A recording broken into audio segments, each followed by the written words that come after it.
Hey everybody, I'm Brooke, the food scientist here at Blue Alpine, and today we're going to be making some bone broth. As most of us do, I had some leftover bones from Thanksgiving, so I'm going to roast these real quick in the oven just to get some nice browning, some Maillard reaction going on. This will just add a lot of good flavor to our stock. Then I'm just going to chop up some vegetables. We're gonna use some already freeze-dried onions. I'm gonna put it in our pot and let it simmer for about 3 to 6 hours. Now that our stock is done, I'm going to double strain it. I'm gonna get it completely cooled off in the fridge before I put them in the trays. Letting it sit overnight is also gonna be helpful in being able to remove the fat. Nice.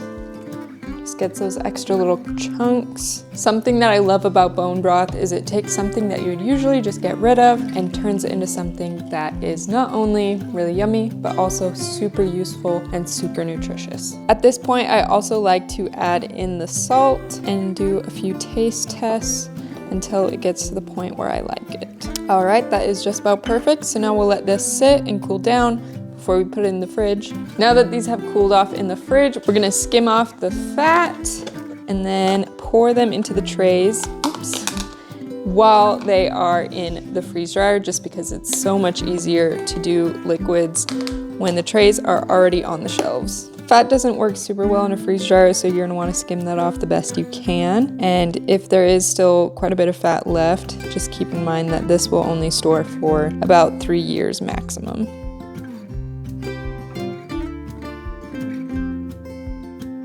All right, here is our turkey stock. And something that's kind of fun about these is they become very wafer-like. Storing them is really easy though, because you can just break them up. To reconstitute this, we're just gonna add a little bit of hot water on top. It's kind of a strong smell, which is good. All right, let's give it a little taste test. Woo! That has good flavor. As far as convenience and just how well it rehydrates, I'd honestly say this is my favorite thing to freeze dry. Have a good day.